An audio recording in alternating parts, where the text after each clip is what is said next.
उस वक्त जब हमारी माशियत, हमारी इंडस्ट्री बंद हो रही है, बेरोजगारी बढ़ रही है, जब आईएमएफ के प्रोग्राम के बावजूद रुपया गिर रहा है, तो इन हालात के अंदर क्या यहां मुल्क में ये सियासी खेलें चल रही हैं कि पंजाब की हुकूमत गिराओ, पहले गिराई फिर से गिराने की कोशिश करो?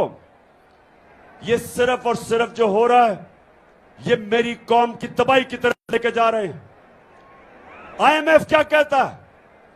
आईएमएफ जो इंटरनेशनल अदारा है वो कहता है कि पाकिस्तान श्रीलंका की तरफ जा रहा है। जिस तरह श्रीलंका के अंदर लोग सड़कों के ऊपर आ गए, खुद ही जो बिजली के बिल आ जाए, आज यहां सामने मेरी बहनें हैं, मुझे बताएं आपको बिजली के बिल मिले? बिजली के बिल मिले? अल्लाह अल्लाह अल्लाह। हमारे दौर में 18 रुपए यूनिट था, आज सुनने जरा, 4 महीने पहले 18 रुपए यूनिट था, आज बिजली का यूनिट तो पहुंचे 36 रुपए का, दुगना, लेकिन टैक्स लगा के ऊपर 50 से 55 रुपए यूनिट चला गया। और अभी आईएमएफ कहती है कि और बिजली बढ़ेगी, गैस दुगनी से भी ज्यादा हो जाएगी।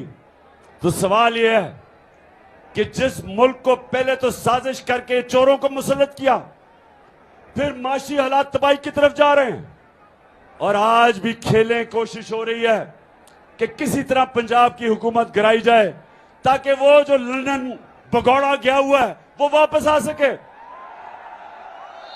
नवाज शरीफ, सुन लो, मैं भी तुम्हारी इंतजार कर रहा हूं कि वापस आओ और जल्दी वापस आओ। ये मेरा आपसे वादा है कि ये सारी कौम तुम्हारा इस्तकबाल करेगी, और वो ऐसा इस्तकबाल होगा कि इस मुल्क की तारीख में कभी ऐसा किसी का इस्तकबाल नहीं हुआ।